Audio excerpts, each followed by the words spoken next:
Hey, what's going on, everybody? Back for another episode. This is BluStreet Exotics, back with some more tips and tricks of the rental car industry that we're going to be sharing with you guys today. Make sure that you guys go on all of our socials and follow us on, all the regular YouTube, Instagram, TikTok, so on and so forth, Facebook, all the good stuff. So today, going to keep it simple. Going to just shed some light on some things that have been brought to my attention from some fellow colleagues in the industry that have kind of been having this conversation, and we've been seeing what's been going on in the business that we just find very interesting. I feel like when I go on social media nowadays, especially Instagram, I'm seeing more and more of these people who are, selling programs and doing all these conversations about, get into the rental business. It's so easy. You can make so much money, drive exotics and make money and all this crazy stuff, And I guess in some aspects, some of these guys that have mastered their game are telling the truth. But there are, I would say, 90, if not more percent of these guys who are 100% lying, selling a dream to you guys. The rental business is not as easy as people make it seem. It's not just getting into this business, buying an exotic car, and handing somebody some keys. I wish it was that easy, but that is just not the reality of it. And then you have these guys who are telling people, buy a car, give it to us, and you'll make all this money. Listen, we have our vehicle management program, as I went over in the last video. And obviously, there are definitely ways with real companies that you can make some volume. There's some real players out there that actually do know how to manage and help people make money with giving them a vehicle and that they can take and exploit to make money with, obviously. That is a real system. That is a system that we only follow, but some other companies follow who've been in the game longer than us. But this whole persona of being able to buy exotic cars, drive them whenever you want, and just do all this crazy stuff is really not real. Your average person who is in this space, who either owns a rental car company or is a manager of an exotic rental car company, is really not driving the cars around that much. That is a huge misconception. When you guys figure out how expensive it is to maintain these cars, the last thing you're trying to do is drive them. One, let me give you a personal example for me. Let's just say I'm like, hey, today I'm going to drive the Lamborghini Urus. I'm driving around thinking I'm cool, and then a customer walks into the building and needs a vehicle. I'm not going to lose money because that car is being driven around for personal leisure. Or it's happened to me also. One day I had one of the Mercedes. I was just running around doing some errands, and guess what happened? I'm on the classic LIE. If you're from the city or the Queens, Long Island area, you're very familiar with the Long Island Expressway. A rock hits the windshield, cracks the whole windshield, and now I'm out $800 because I decided to take one of the rental cars out to just drive around.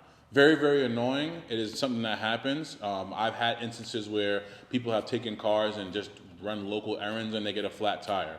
Flat tire, like if you explode a tire, like hit a pothole, we're in New York, ton of potholes. You hit a pothole in New York and you get a Rolls Royce, for example, or a Lamborghini Urus or a Lamborghini Huracan.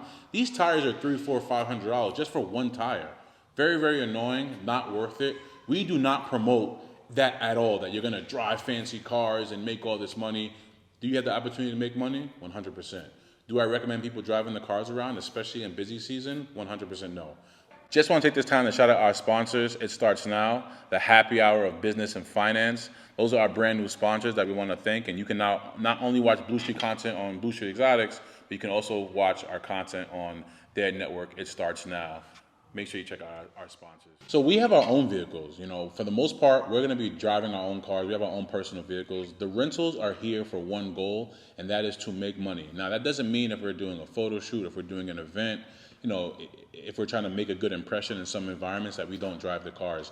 Every once in a blue moon for a special occasion, yeah, we might use the cars for a specific reason or an event, but it's not just being thrown up in the air just so that we can just use the cars and drive them every day and stunt and flex. That is not what you want. One, you're putting miles on the car. Miles mean more maintenance. More maintenance means more cash. And anybody that runs a real business knows the last thing you want is more expenses. Your goal is to make more money and to lower expenses. The best place for the cars to be is at the shop, at a shop or at our facility like here. Like if people have cars here or we have our own cars here, the cars are just staying here. The cars aren't being just randomly just moved around and for no reason. Another misconception is only the real big players, which there are a couple in the tri-state area, are really doing enough volume to produce some of these bigger numbers. And to do it the right way is a whole nother game. Listen, I hate to say it. Anybody walking off the street can buy a car and hand the keys off to somebody. But that right there is not the rental car business. There's so much more. There's rental agreements, there's trackers, there's verification, there's staff, there's delivery, there's cleaning the cars, there's maintaining the cars. There's the POS software. I mean, I could keep going and going and going.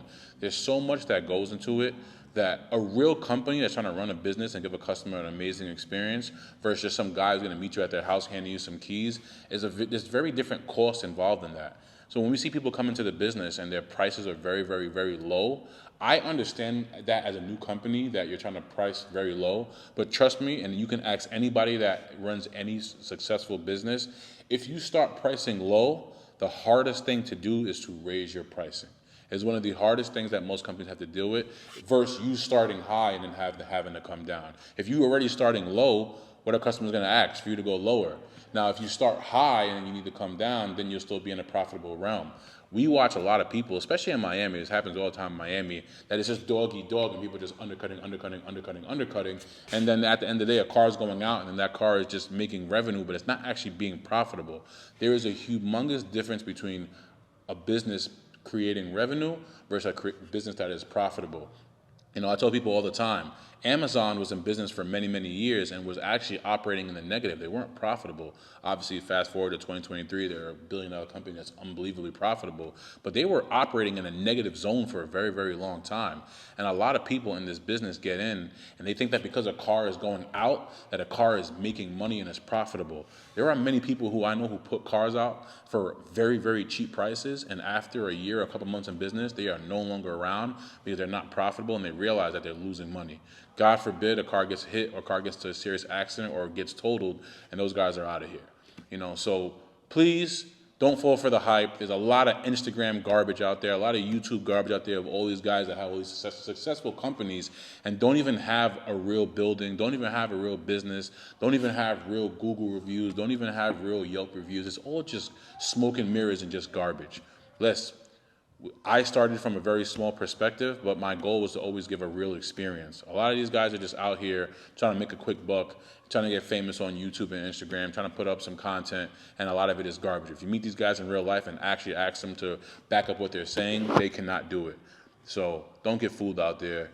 I'm not saying that I'm the best, but I feel like I'm pretty up there, you know. BluStreet has done a great job of being a staple of what the right way to run this company is. There's a lot of other guys out there that I have a ton of respect for, who are doing I've actually learned from some of these guys. They've done an amazing job. I speak to these guys on the phone. We share information, and we have a good relationship. And there's other guys that I'm just like, what am I looking at? This is unbelievable. So any of you guys still renting Trackhawks, I'm talking about you. Get rid of it. It's going to get stolen. I promise you. Because that is not a good car to rent. But that's just part one. Got a lot more to say. I'm going to be doing some more of these. I might even bring some people on. BluStreet Exotics, please like, share, subscribe. See you guys next week.